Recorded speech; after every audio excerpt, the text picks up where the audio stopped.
Litre 70 రూపాయలు కొని సగం నీళ్లు కలుపుతారు, రుచికి వాసనకి కొన్ని కెమికల్స్ కలుపుతారు అంతే. లీటర్ ఈఎన్ఏతో 3 ఫుల్ బాటిళ్ల విస్కీ, బ్రాండీ, రమ్, జిన్ వంటి మద్యం రెడీ. స్కాచ్ విస్కీ తయారు చేయడానికి 5 నుంచి 20 సంవత్సరాలు పడితే మన కెమికల్ మద్యం ముచ్చటగా 10 రోజుల్లో రెడీ.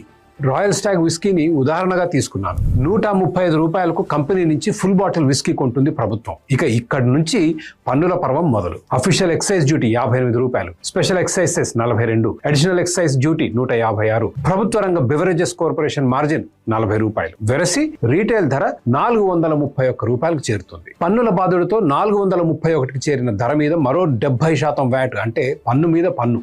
దీంతో రాయల్ స్టాగ్ ధర 732 రూపాయలు అవుతుంది. దీనికి రీటైల్ వైన్ షాప్ మార్జిన్ 20%, అంటే మరో 146 రూపాయలు. ప్రతి బాటిల్ మీద వైన్ షాప్ కి 146 రూపాయల లాభం అని ఆశ్చర్యపోకండి. వైన్ షాప్ దక్కాలంటే 50 నుంచి 100 లాటరీ అప్లికేషన్ల మీద 1 కోటి నుంచి 2 కోట్లు ఖర్చు చేయాలి. ఒకవేళ లాటరీ గెలిస్తే